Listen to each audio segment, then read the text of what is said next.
going to ask you, what have you learned along the way? And in terms of just not having a steady income, because that's what entrepreneurship is sometimes, and that's what it's about. You know, this month you have a great month, and then another month you're like, okay, what is going on? Like, yeah, am I doing something wrong? Yes. So what have you learned? So speaking, just going further to what you said, I'll never forget a lesson that I learned when I was younger. My mom, once again, an entrepreneur, at the time, she didn't communicate to us what was happening. But I remember, if I'm showering too long, she turned off the lights.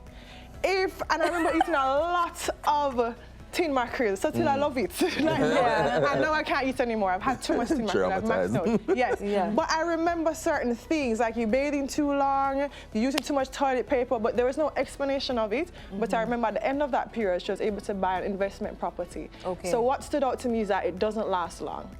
So a lot of times when you're doing something, you have to reduce your standard of living, and it's something that I've done timeless. I'm sure everybody can attest to it. You have to step back in order to step forward. And that is a lesson that, and it can almost happen every single business you start.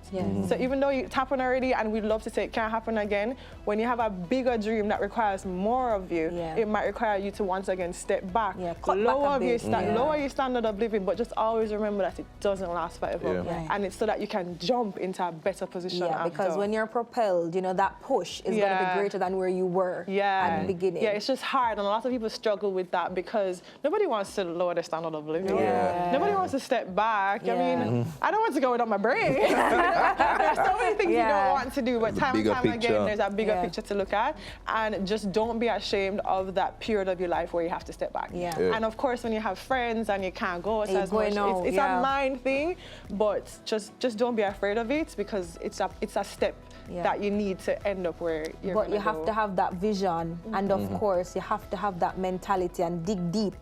Just dig deep within that moment and know that, guess what? I'm going to keep my blinders on. I'm going to focus on what I want to accomplish.